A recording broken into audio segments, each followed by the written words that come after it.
엘리야는 아합에게 앞으로 수년 동안 비가 오지 않을 것이라고 이렇게 선포한 이후에 그리 시냇가에 가서 숨었습니다. 그렇게 그리 시냇가에 숨어 있는 동안에 비가 오지 않아서 그리 시내가 결국에는 마르게 되죠. 그렇게 그리 시내가 마르자 하나님께서 엘리야에게 말씀하셨습니다. 엘리야에게 말씀하셔서 시돈 땅에 있는 사르밧 과부에게로 가라고 하시죠. 그곳에 가서 머물라고 하셨습니다. 그 과부에게 명령해서 내게 음식을 주게 했으니 너는 그곳으로 가라. 이렇게 말씀하시자 엘리야는 그 말씀을 듣고 충종해서 시돈 땅에 있는 사르밧 과부에게 갔죠. 그래서 그 과부를 만났습니다. 사르밧 과부는 마지막으로 이제 음식을 만들어서 아들과 함께 먹고 죽겠다 이렇게 하기 위해서 이 나뭇가지를 줍고 있었는데 그때 마침 엘리야를 만났습니다. 엘리야를 만나서 엘리야가 먼저 과부에게 청하기를 물을 좀 달라 이렇게 청하고 물을 가지러 가는 동안에 또 청하기를 떡을 좀 가져와라 이렇게 청을 합니다. 자신에게 먼저 떡을 주면 그러면 하나님께서 다시 땅에 비를 내리는 그날까지 통의 가루가 병에 기름이 마르지 아니할 것이니 그러니 먼저 나에게 떡을 가져와라 이렇게 이야기를 합니다. 이 말을 들은 그 과부 어떻게 하죠? 엘리야의 말을 믿고 먼저 떡을 가져다 주었습니다. 그랬더니 엘리야와 그 식구가 여러 날 먹었는데도 통의 가루가 병에 기름이 떨어지지 아니했다 이렇게 했습니다. 가뭄 때문에 기근으로 인해서 온 세상이 다 힘들고 어렵죠. 그런데 이 사르밧 과부의 집은 뭘 모르고 있습니까? 기근을 모르고 있는 거예요. 그냥 편안하게 안전하게 살 수 있습니다. 17절을 보면 이 일 이후에 이렇게 말씀을 하고 있습니다. 이 일 이후라는 것은 온 세상이 가뭄 때문에 힘들고 어려운데 그렇지만 이 과부의 집은 하나님의 은혜로 인해서 먹을 것이 풍성하고 그리고 평안하게 살고 있는 그런 일이 계속해서 있는 것이죠.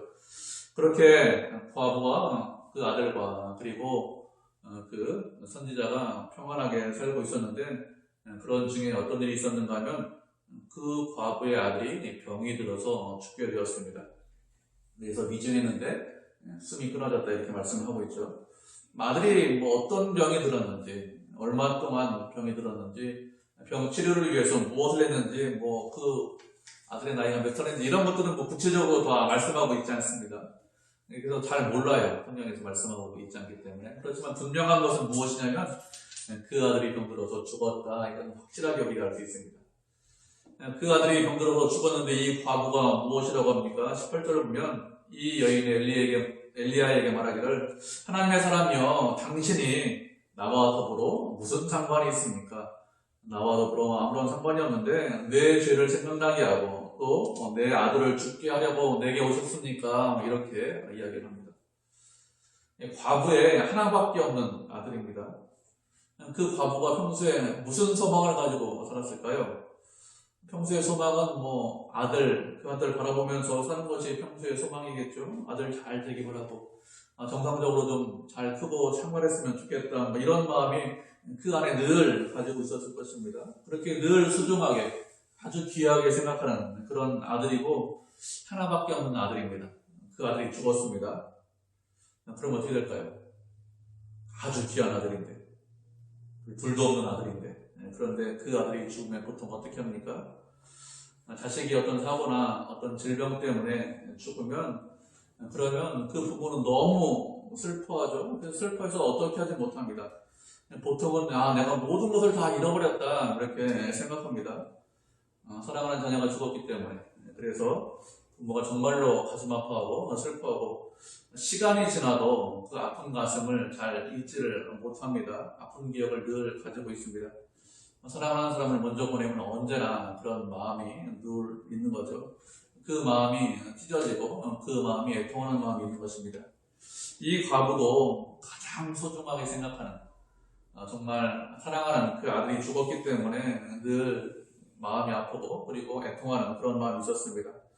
그래서 엘리야에게 무엇이라고 합니까? 하나님의 사람이여 당신이 나와 무슨 상관이 있습니까? 이렇게 이야기를 해요. 엘리야를 부를 때 무엇이라고 부르고 있습니까? 하나님의 사람이여 이렇게 부르고 있습니다. 엘리야를 부를 때 이렇게 하나님의 사람이여 이렇게 부르는 것을 보면 이 과부는 어느 정도 믿음을 가지고 있는 거예요. 믿음이 없지는 않습니다. 믿음이 있기 때문에 하나님의 사람이야 이렇게 부르고 있습니다. 그런데 당신이 나와 무슨 상관이 있습니까? 이렇게 이야기를 하고 있습니다. 이 말을 문자 그대로 해석을 하면 무슨 뜻인가 하면 당신과 나와 공통적으로 가지고 있는 것이 무엇이 있습니까? 당신과 나와 공통적으로 가지고 있는 것은 아무것도 없습니다. 이런 뜻입니다. 당신과 나와 친척도 아니고 당신은 이스라엘 사람이고 나는 시돈 백성이고 그러니까 같은 민족도 아니고 우리가 공통적으로 가지고 있는 건 아무것도 없습니다. 다른 말로 하면 당신하고 나하고 아무런 관련이 없어요. 상관이 없어요. 이런 뜻입니다. 당신과 나와 아무런 관련이 없는데 당신 때문에 내 아들 죽었습니다. 이렇게 이야기를 하는 거예요. 이 과부의 말은 어느 정도 이 원망 이런 것들이 들어있는 것입니다. 그런데 무엇 때문에 원망을 하고 있습니까? 내 죄를 생각나게 하고 또 내 아들을 죽게 하려고 내게 오셨습니까? 이렇게 이야기를 합니다. 엘리야 선지자가 서르밧 과부의 집에서 먹고 자면서 생활을 했을 것입니다. 그렇게 그 집에서 엘리야가 생활하는 것을 보면서 이 과부가 깨달은 것이 있어요. 무엇을 깨달았습니까? 하면 자신의 죄에 대해서 깨닫게 되었습니다. 그전에는 이것이 죄다 이렇게 생각하지 못했겠죠. 주변에 있는 사람들이 다 그렇게 살기 때문에 나도 그렇게 사는 거지, 그렇게 살아도 별 문제가 없겠지, 그래 그렇게 사는 것이 인생이지 이렇게 생각을 했을 것입니다. 그런데 엘리야가 생활한 것을 쭉 보니까 그것을 보면서 생각나는 게 뭐예요? 자신의 죄에 대해서 생각을 하게 되었습니다. 아, 내가 이렇게 사는 것이 죄구나, 잘못된 길을 가고 있구나, 바른 길이 아니구나, 이런 마음이 그 과부 안에 있는 것입니다. 그래서 왜 내 죄를 생각나게 합니까? 이렇게 이야기를 하는 것이죠. 이 과부가 이렇게 자신의 죄가 생각난다 이렇게 말을 하고 있는데 왜 이런 생각을 할까요? 왜 이런 생각을 한가 하면 이 과부에게 믿음이 있기 때문에 그렇습니다. 믿음을 갖고 있으면 죄에 대해서 아주 깊게 생각하고 죄에 대해서 심각하게 생각합니다. 그런데 믿음이 없으면 어떻게 될까요? 믿음이 없으면 죄에 대해서 심각하게, 중요하게 생각하지 않습니다. 세상 사람들은 죄라는 것에 대해서 그렇게 중요하고 심각하게 생각하지 않아요. 죄에 대해서 세상 사람들이 보통 어떻게 생각할까요? 세상에 있는 법을 어기는 잘못된 나쁜 행동을 하면 그것은 죄다 이렇게 생각합니다. 그러면서 생각하는 것이 나보다 착한 사람이 있냐? 그런 사람 별로 없다. 나만한 사람 없다. 나 같은 사람만 있으면 어떻게 하죠? 세상에서 법 없어도 된다. 이렇게 보통 생각합니다. 이런 생각을 하는 이유가 무엇일까요?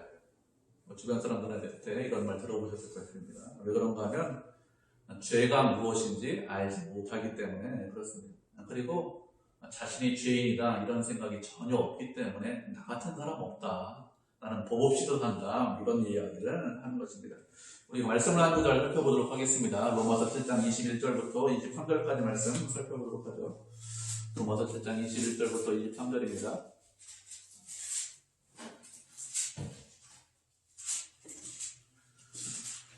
세 절이니까 로마서 7장 21절부터 23절 우리 한 목소리로 같이 읽겠습니다. 7장 21절입니다. 하셨죠? 시작. 그러므로 내가 한 법을 깨달았노니 곧 선을 행하기를 원하는 나에게 악이 함께 있는 것이로다.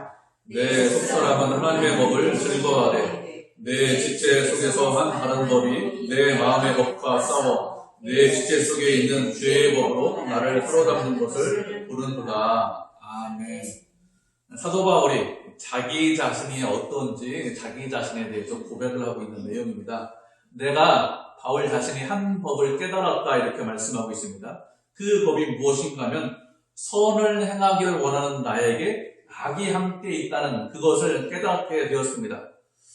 바울의 속사람은 하나님의 법을 즐거워하고 있습니다. 그런데 바울의 지체 속에 하나님을 즐거워하는 그런 법만 있는 것이 아니라 또 다른 법이 있다는 것입니다. 그 또 다른 법은 바울 마음에 있는 하나님의 법을 즐거워하는 그런 마음, 그런 법과 싸우는데 이 법은 바울 지체 속에 있는 법으로 바울의 마음을 사로잡는다 이렇게 말씀을 하고 있습니다. 죄는 무엇이냐? 죄는 단순히 외적인 행동이 아닙니다. 무엇을 했다, 무엇을 하지 않았다 이것이 죄가 아닙니다. 죄라는 것은 우리 안에서 하나님을 거부하고 시도하고 멀리하고 하나님 말씀에 순종하지 못하게 하는 것 그것이 죄예요. 다시 말씀드리겠습니다. 죄는 뭐라고요? 우리 안에서, 우리 밖에 있는 것도 있습니다. 그렇지만 우리 안에서 하나님을 싫어하고 거부하고 멀리하고 하나님 말씀에 순종하지 못하게 하는 것, 그것이 죄입니다. 그런 죄가 누구한테 영향을 미치니까 나에게, 내 안에 있기 때문에 나에게 영향을 미쳐서 그 영향으로 인해서 내가 결국은 어떻게 행동합니까? 악한 행동을 하게 되어 있습니다. 내가 죄인이다, 내가 악하다 이렇게 깨달은 사람들, 누가 그렇게 죄인임을 깨달을 수 있을까요? 사람만 자신이 죄인인 것을 깨닫습니다. 믿음이 없는 사람들, 그런 사람들은 어떻습니까? 그런 사람들은 자신이 죄인이다 이렇게 이야기합니까? 자신이 죄인이다 이렇게 이야기하지 않습니다. 누구만 죄인이라고 이야기합니까? 예수 믿는 사람들만 내가 죄인입니다 이렇게 이야기합니다. 예수 믿지 않는 사람들은 저는 죄인이 아닙니다. 아까 말씀드렸듯이 저는 법 없이도 삽니다. 저 같은 사람이 없습니다. 이렇게 이야기합니다. 왜요? 예수 믿는 사람들은 그 안에 생명이 있기 때문에 무엇이 보입니까? 죄가 보입니다. 그런데 예수 믿지 않는 사람들은 그 안에 생명이 없기 때문에 무엇이 보이지 않습니까? 죄가 보이지 않아요. 그래서 죄인이 아니라고 이야기합니다. 죄라는 것은 어떤 행동이 아니라고 했습니다. 행동 이전에 우리 안에서 하나님을 거부하는 것, 그것이 죄입니다. 이 여인은 엘리야의 삶을 보면서 가까이 보면서 자신의 죄를 떠올렸습니다. 하나님을 믿는 믿음이 있기 때문에 그 마음에 죄가 떠오른 것입니다. 그러면서 생각한 것이 무엇이냐? 엘리야를 왜 우리 집에 보내주셨느냐? 하나님께서 이것은 내가 이전에 지은 죄들이 꽤 많이 있는데 그 죄를 깨닫게 하기 위해서 보내주셨구나 이렇게 생각했습니다. 그런데 죄만 깨닫는 것으로 끝나는 것이 아니라 무엇을 하기 위해서 보내셨다고 생각하고 있습니까? 이 죄를 심판하시기 위해서 보내셨다 이렇게 생각을 하고 있는 거예요. 그래서 그 결과가 무엇이죠? 내 아들을 죽게 하기 위해서 오셨나이까 이렇게 묻고 있는 것입니다. 이 여인은 하나님에 관한 믿음을 갖고 있습니다. 엘리야가 떡을 먼저 주면 하나님께서 너에게 은혜 주시고 복을 주셔서 기름이 그리고 가루가 떨어지지 아니할 것이다 이렇게 말을 하자 그 말을 믿었습니다. 그 말을 믿고 엘리야에게 떡을 먼저 주었습니다. 이렇게 하나님을 믿는 믿음이 있습니다. 그리고 그 믿음이 어떻게 해요? 점점 자라서 엘리야를 보면서 무엇을 볼 수 있게 되었습니까? 자신의 죄를 바라볼 수 있도록 그 믿음이 성장했습니다. 그런데 이 여인의 믿음은 어떻습니까? 이 여인의 믿음은 아직까지 좀 부족한 그런 믿음입니다. 왜 부족한 믿음일까요? 왜 그런가 하면 아들의 죽음을 보면서 이것은 죄의 형벌이다, 죄의 심판이다 이렇게 생각하기 때문에 이 여인의 믿음이 좀 부족한 믿음입니다.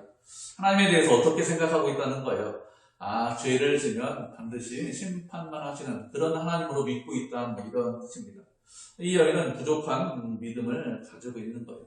하나님에 대해서 아직까지 확실한 그리고 충분한 믿음이 없는 것입니다. 우리가 말씀 한 구절 살펴보도록 하겠습니다. 베드로전서 4장 12절부터 13절까지 말씀 살펴보도록 하겠습니다.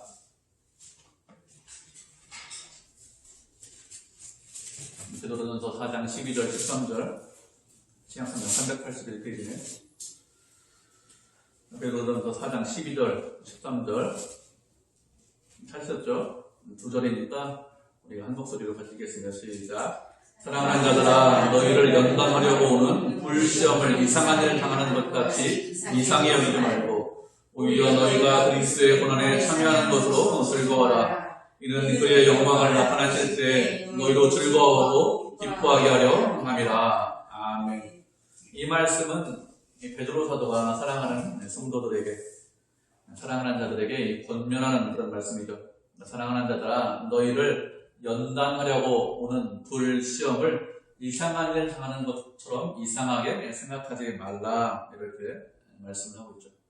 베드로가 성도들에게 무엇이라고 했습니까? 불시험이 온다 이렇게 말씀하고 있습니다. 그런데 불시험에 오는 이유가 무엇이죠? 그것은 성도들을 연단하기 위해서 불시험이 온다는 것입니다. 연단한다는 것은 단단하게 만든다는 것입니다. 무엇을 단단하게 만들까요?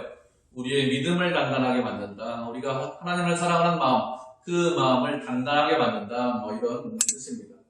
그렇게 우리의 믿음을, 사랑을 단단하게 만들기 위해서 불시험이 오는데 이렇게 불시험 당하는 거 이상한 일 당하는 것이다. 이상한 일이다. 이렇게 생각하지 말라고 했습니다.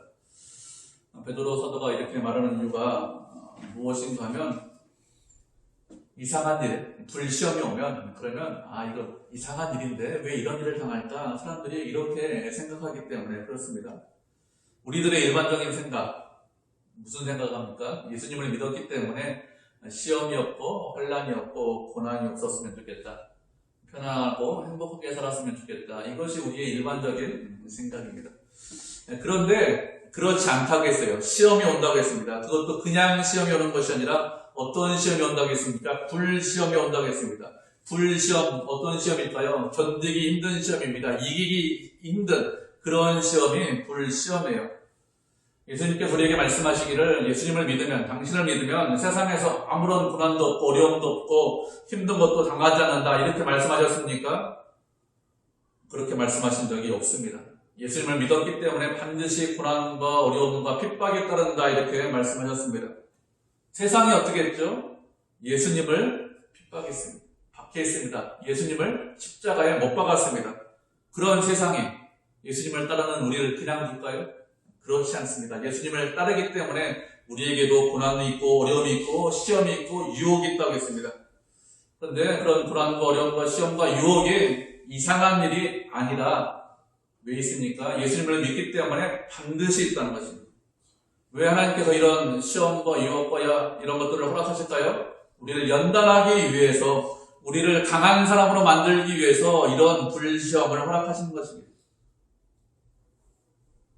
하나님께서 시험 면제해 주시겠지. 시험 없다. 시험 면제해 주겠다. 이렇게 말씀하시지 않았습니다. 우리의 기대와 좀 다르죠. 시험이 없기를 바라지만 하나님께서 그렇게 말씀하시지 않았습니다. 시험이 있다. 그것도 불시험이 있다. 분명히 말씀하셨습니다. 우리가 어떤 사람이 와서 나를 믿으면 시험이 없습니다. 행복합니다. 이렇게 이야기하면 그 사람은 무조건 이단이에요. 무조건 이단입니다. 따라가시면 망합니다. 우리에게 불시험이 있다. 이렇게 말씀하셨어요. 성경에 분명히 말씀하셨고 예수님도 그렇게 말씀하셨습니다. 푸른 나무에게도 그랬는데 마른 나무인 너희는 가만히 있겠느냐? 이렇게 말씀하셨죠. 불시험이 있는데 이렇게 불시험이 있을 때 우리에게 어떤 마음가짐을 가지라고 말씀하셨습니까? 우리에게 즐거워해라, 기뻐해라 이렇게 말씀하셨습니다. 왜 기뻐하고 즐거워해야 될까요? 그것은 우리가 그리스도의 고난에 참여하기 때문에 기뻐하고 즐거워해라 이렇게 말씀하셨습니다. 그리스도의 고난에 참여한다는 것은 무슨 뜻인가 하면 그리스도의 남은 고난을 말하는 것입니다. 예수님께서 십자가에 달려 돌아가심으로 인해서 주님께서 고난당하심으로 인해서 우리의 모든 죄가 용서받았습니다. 죄 용서를 위해서 더 이상 할 일이 없습니다. 예수님께서 십자가상에서 다 이루셨습니다. 못 이루신 것이 없습니다. 그렇기 때문에 그리스도의 고난에 참여한다는 것은 예수님께서 지신 그 십자가의 고난에 참여한다 이런 뜻은 아닙니다.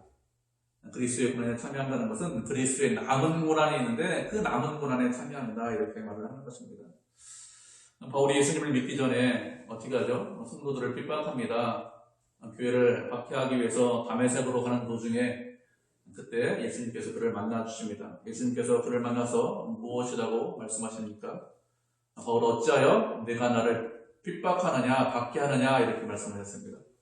성도들을 핍박하고 교회를 핍박하기 위해서 가고 있는 사도 바울에게 무엇이라고 했습니까? 왜 내가 성도를 박해하느냐 핍박하느냐 이렇게 말씀하시지 않고 무엇이라고 했고요? 왜 내가 나를 핍박하느냐 이렇게 말씀하셨습니다. 왜 그렇게 말씀하셨을까요? 왜 그런가 하면 예수님께서 우리의 머리이시기 때문에, 우리는 그 몸에 붙어있는 지체이기 때문에 그렇게 말씀하셨습니다. 우리가 고난당하는 것에 대해서 예수님께서 무엇이라고 말씀하셨습니까? 당신께서 핍박당한다, 고난당한다 이렇게 말씀하셨습니다. 왜 그럴까요? 예수님과 우리가 연결되어 있기 때문에, 예수님과 우리가 하나이기 때문에 그렇습니다. 그래서 베드로 사도가 무엇이라고 했습니까? 우리가 고난당하는 것이 무엇이라고요? 그리스도의 고난에 참여하는 것이다 이렇게 말하고 있는 것입니다. 우리가 고난당하면 우리만 고난당하고 우리가 핍박당하면 우리만 핍박당하고 그것으로 끝나느냐? 그렇지 않습니다. 우리의 머리이신 예수님도 함께 고난당하시고 우리의 머리이신 예수님도 함께 핍박당하십니다. 그렇기 때문에 무엇이라고 했죠? 우리가 그리스도의 고난에 참여한다 이렇게 말씀하셨습니다. 그것을 이상하게 여기는 것이 아니라 기쁘게 여기라고 했습니다. 고난을 기쁘게 여길 수 있는 사람이 있을까요? 그것도 그냥 고난이 아니죠. 불시험이라고 했습니다. 고난은 누구에게나 어려워요. 쉬운 사람은 아무도 없습니다. 불시험입니다. 쇠를 불로 연단하죠. 그런 시험이라는 뜻입니다. 쇠를 불로 연단해서 큰 해머 가지고 두드리지 않습니까? 그런 고난이기 때문에, 그런 고난을 통과해야 되기 때문에 어렵다, 힘들다, 그리고 쉽지 않다는 것을 우리가 다 알고 있습니다. 그런데 누구나 힘들고 누구나 어려운데 예수 믿으면 그 고난을 하나님께서 허락하신다라고 했습니다. 왜요? 그것이 그리스도의 고난에 동참하는 것이기 때문에 그렇습니다. 또 그렇게 고난에 동참하는 것에 대해서 무엇이라고 했습니까? 기뻐하고 즐거워라고 했습니다. 예수님께서 다시 오실 때 그런 사람에게 기쁨을 주시고 은혜를 주시고 그 사람과 함께 하실 것이기 때문에 그런 시험 당하는 것을 우리에게 허락하신다 이렇게 말씀하셨습니다. 그렇기 때문에 우리가 고난당할 때 어떻게 됩니까? 언제나 그리스도 안에 있어야 됩니다. 고난보다 무엇이 훨씬 더 크죠? 하나님의 은혜와 사랑이 훨씬 더 큽니다. 그렇기 때문에 그리스도를 붙잡고 어떻게 됩니까? 그리스도에게 소망을 두고 인내하셔야 됩니다. 불시험이에요. 쇠를 두드리는 같은 그런 시험, 견디기 힘든 그런 시험입니다. 그렇지만 인내하면 어떻게 됩니까? 결국에는 승리합니다.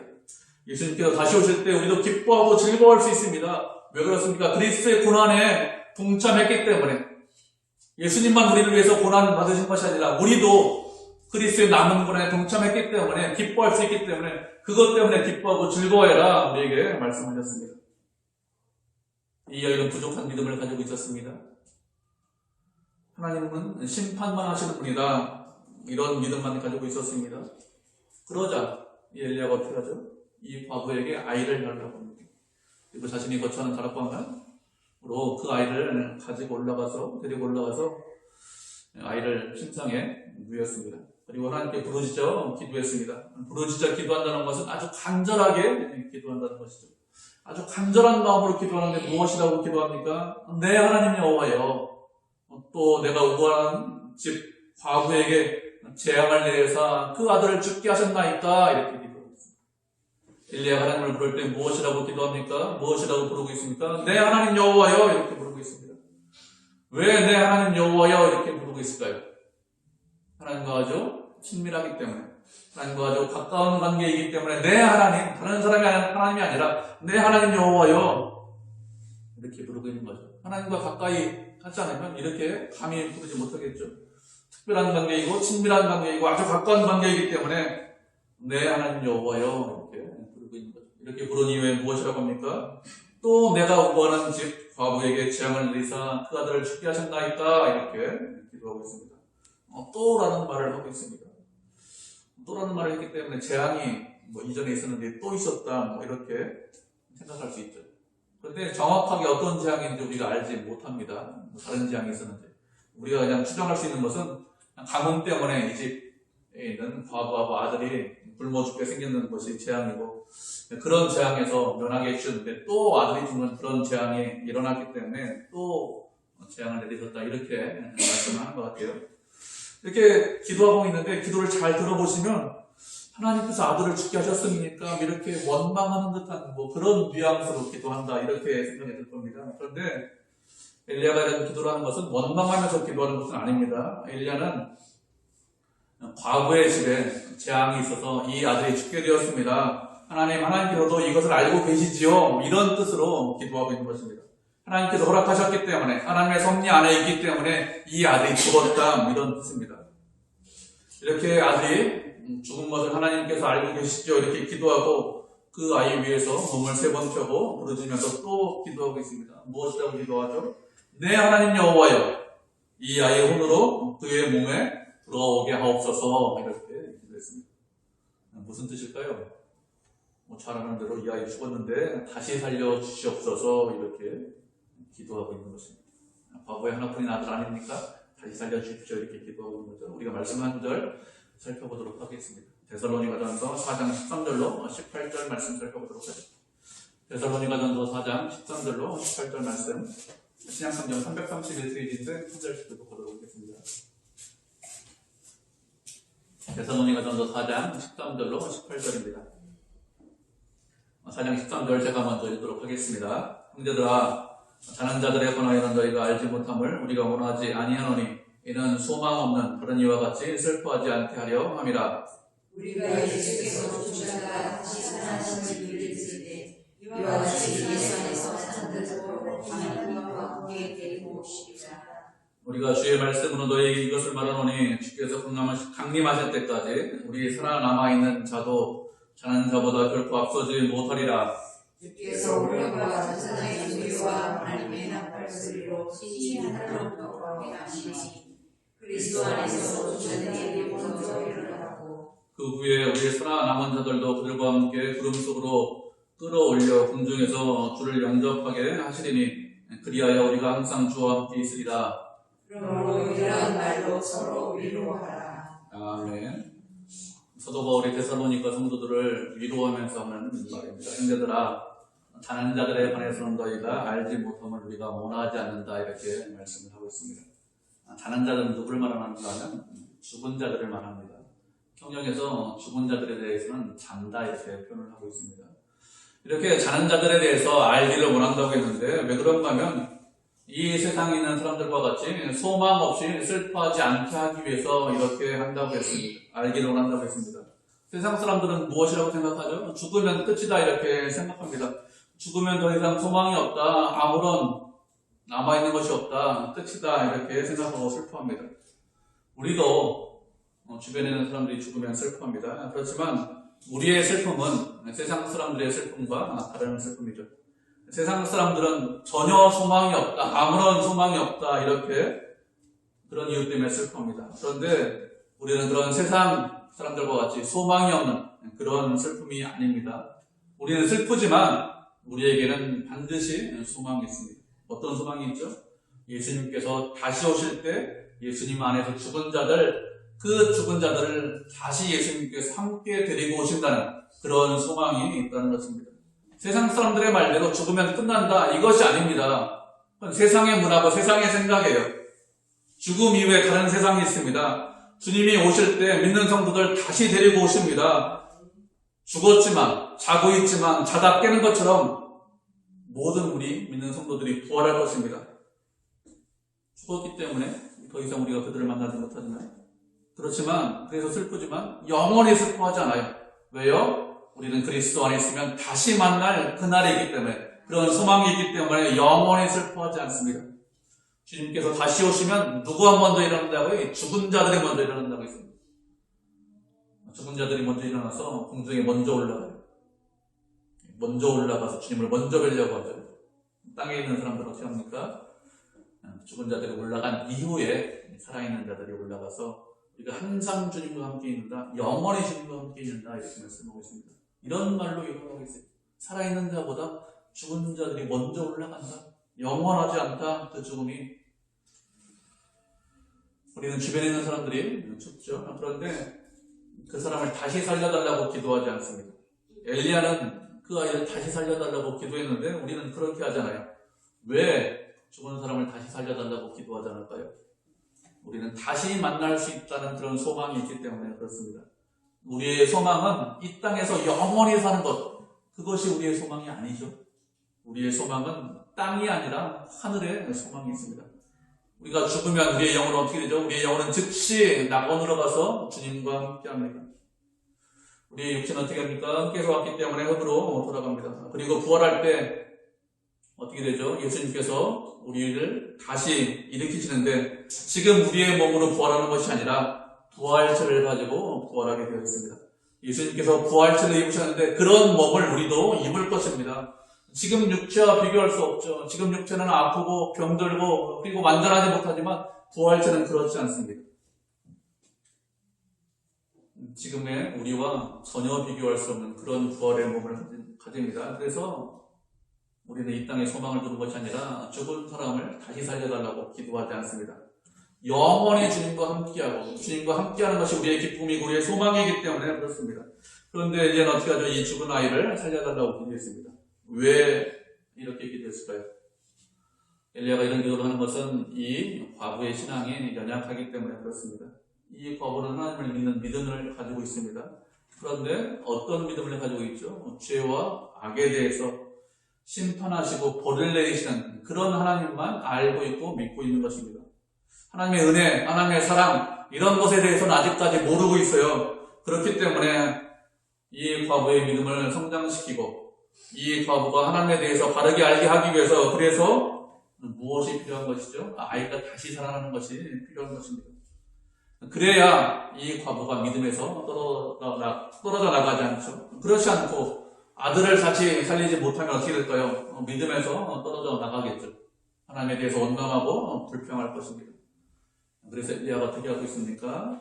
아들을 다시 살려달라고 기도하고 있습니다. 그렇게 아들을 살려달라고 기도하다 어떻게 되었죠? 하나님께서 그 기도에 응답해 주셨습니다. 아들이 다시 살아났습니다. 엘리야의 기도를 통해서 아들이 살아나자 그러자 이 여자가 무엇이라고 고백합니까? 24절을 보면 내가 이제야 당신이 하나님의 사람이요 당신의 입술에 있는 여호와의 말씀이 진실한 줄 아노라 이렇게 고백을 했습니다. 이제야 당신이 하나님의 사람이요 이렇게 말을 했는데 그럼 이전에는 엘리야에 대해서 하나님의 사람이 아니다 이렇게 생각했느냐? 그런 뜻은 아니겠죠. 이전에도 하나님의 사람이라고 분명히 알고 있었습니다. 그런데 기도를 통해서 죽은 아들이 살아나는 것을 보면서 확실한 믿음을 가졌다는 거예요. 하나님에 대해서 어떤 분인지 확실하게 알게 되었다 이런 뜻입니다. 욥이 무엇이라고 고백하죠? 이전에 주님에 대해서 귀로만 들었는데 이제 눈으로 배웁니다. 고난을 통과한 욥이 그렇게 고백하죠. 눈으로 배운다는 것은 우리가 볼 수 있는 그런 눈으로 본다는 것이 아니죠. 귀로 들었는데 눈으로 보는 것이 훨씬 더 잘 알 수 있습니다. 그렇게 고난을 통과한 이후에 더 많이 더 알게 되었습니다. 하나님을 더 사랑하게 되었습니다. 이런 의미로 눈으로 배웠습니다. 이렇게 고백했는데 비슷한 고백을 하는 것입니다. 이제 내가 확실하게 알게 되었습니다. 하나님의 은혜와 사랑을 확실하게 깨닫게 되었습니다. 심판하시는 별을 형벌하시는 그런 하나님이 아니라 우리를 사랑하시고 우리와 함께 하신다는 것을 알게 되고 믿게 되었다 이렇게 말씀하고 있는 거죠. 그리고 또 당신의 입에 있는 여호와의 말씀이 진실한 줄 알았다 이렇게 말씀하고 있습니다. 하나님의 말씀이 진실하다는 것은 하나님의 말씀이 바르고 정확하다는 거예요. 하나님께서 말씀하시면 분명히 그 말씀대로 한다는 것을 알았다 이런 뜻입니다. 이 아들은 어떻게 되었죠? 이 과부는 어떻게 되었습니까? 아들이 죽었다가 다시 살아나는 것으로 인해서 어떻게 되었습니까? 그녀의 믿음이 더욱더 굳건하게 되었습니다. 이전에는 믿음이 있긴 있었어요. 그렇지만 부족하고 약한 믿음이었습니다. 그런데 강한 믿음으로 하나님을 더욱더 의지하고 신뢰하는 믿음으로 변했습니다. 무엇 때문에 이렇게 믿음이 자라고 성장했을까요? 이 여인 앞에 온 불안과 어려움과 불같은 시험 때문에 그렇게 되었습니다. 그래서 믿음이 자라고 성장한 것이죠. 하나님께서 우리에게 불안과 어려움을 주시는 이유가 무엇일까요? 우리를 사랑해서 그렇게 하시는 것입니다. 우리가 그냥 그 자리에 머물러 있기를 원하지 않습니다. 하나님께서 우리에게 원하시는 것은 하나님을 더 많이 알고 더 많이 사랑하고 더 큰 믿음을 갖고 주님을 더욱더 의지하게 하기 위해서 그것을 우리에게 원하시기 때문에 우리에게 고난과 어려움을 허락하시는 것입니다. 그렇게 우리를 사랑하시기 때문에 고난과 어려움을 주시는데 그런 불시험을 주시는데 그런 고난과 어려움이 있을 때 우리가 어떻게 됩니까? 낙심하고 뒤로 물러가는 것이 아니라 하나님께서 함께 하심을 믿고 하나님께서 은혜 주심을 믿고 반드시 고난과 어려움을 이긴다 이런 믿음을 갖고 주님을 붙잡고 의지하고 살아가셔야 됩니다. 하나님께서 함께 하시면 이길 수 있습니다. 세상의 고난, 어려움보다 더 크신 분이 누구죠? 하나님이 더 크시다니까요. 우리에게 원하시는 게 그거예요. 누가 더 크냐? 누가 그것을 이기게 할 수 있느냐? 세상에 어느 누구도 그것을 이기지 못하지만 하나님은 하실 수 있다. 이런 뜻입니다. 우리 앞에 어떤 상황이 있든지 어떤 일이 벌어졌는지 우리는 언제나 주님 앞에 계셔야 합니다. 주님께서 주시는 은혜로 그 사랑으로 고난과 어려움을 이기고 불같은 시험을 이기고 또 하나님께서 함께 하심으로 더욱더 주님을 사랑하고 주님과 함께하는 그런 성도가 되어야 되겠죠. 우리에게는 길이 없습니다. 우리는 길을 못 봅니다. 그렇지만 하나님은 어떤 분이죠? 사막에 길을 내시고 광야에 강을 내시는 분입니다. 그 하나님이에요. 두려워하지 마십시오. 낙심하지 마십시오. 우리에게만 길이 한 번뿐입니다. 하나님도 길이 없다 이렇게 생각하면 그건 믿음이 없는 거죠. 하나님께서 우리를 사랑하시기 때문에 그런 어려움을 주시고 또 그것을 이길 수 있게 하시고 그것을 통해서 하나님을 더욱더 믿고 의지할 수 있도록 하십니다. 그렇기 때문에 언제나 주님 앞에 계셔야 됩니다. 그렇게 주님 앞에 계시면서 은혜를 경험하고 이전보다 주님을 더욱더 사랑하고 주께 영광을 돌리는 그런 성도, 그런 교회가 되기를 주님의 이름으로 축복을 드립니다. 아멘.